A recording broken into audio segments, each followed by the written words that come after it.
کہانی کا آغاز 3 چوروں سے ہوتا ہے جن کے نام راکی، ایلیکس اور مونی ہیں۔ یہ تینوں دوست ایک گھر میں گھس جاتے ہیں اور وہاں سے چوری کرتے ہیں۔ وہ تمام ضروری سامان اٹھا لیتے ہیں اور پھر وہاں سے نکل جاتے ہیں۔ ان کے پاس پہلے ہی سے اس گھر کی چابیاں ہوتی ہیں کیونکہ ایلیکس کا والد ایک سیکیورٹی کمپنی میں کام کرتا ہے۔ وہ اسی گھر کو نشانہ بناتے ہیں کیونکہ وہ اس کے سیکیورٹی سسٹم کو جانتے ہیں اور ان کے پاس پہلے ہی سے چابیاں موجود ہوتی ہیں۔ چوری کے بعد ایلیکس گھر واپس آتا ہے اور چابیاں اسی دروازے میں واپس رکھ دیتا ہے جہاں سے اس نے وہ لی تھی۔ اسی دوران مونی چوری شدہ سامان بیچنے جاتا ہے۔ اسے بہت کم پیسے ملتے ہیں کیونکہ چوری کا سامان عموماً کم پیسوں میں سیل ہوتا ہے۔ بعد میں تینوں دوست دوبارہ ملتے ہیں۔ مونی انہیں اپنے موبائل فون پر ایک گھر کی تصویر دکھاتا ہے۔ وہ بتاتا ہے کہ اس گھر میں ایک بوڑھا آدمی اکیلا رہتا ہے جو کبھی فوج میں خدمات انجام دے چکا تھا۔ چند سال پہلے اس کی بیٹی ایک کار ایکسیڈنٹ میں ماری جاتی ہے اور وہ کار ایکسیڈنٹ ایک امیر عورت کے ہاتھوں ہوتا ہے۔ سمجھوتے کے طور پر اس عورت کے خاندان نے بوڑھے آدمی کو $3 لاکھ دیے تھے۔ مونی کا یہ خیال ہے کہ یہ رقم اب بھی اس کے گھر کے اندر چھپی ہوئی ہے۔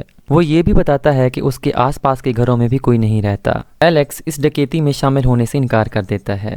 وہ کہتا ہے کہ انہیں اتنی بڑی چوری کرنے کی کوشش نہیں کرنی چاہیے۔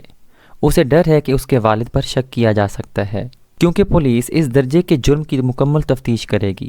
یہ گھر اس کے والد کی سیکیورٹی کمپنی کے زیر حفاظت میں بھی ہے اور ایلیکس کے پاس ہی اس گھر کی چابیاں ہیں۔ مونی اور راکی اسے قائل کرنے کی کوشش کرتے ہیں۔ وہ دلیل دیتے ہیں کہ اگر وہ یہ رقم چرا لیں تو پھر کبھی چوری نہیں کریں گے۔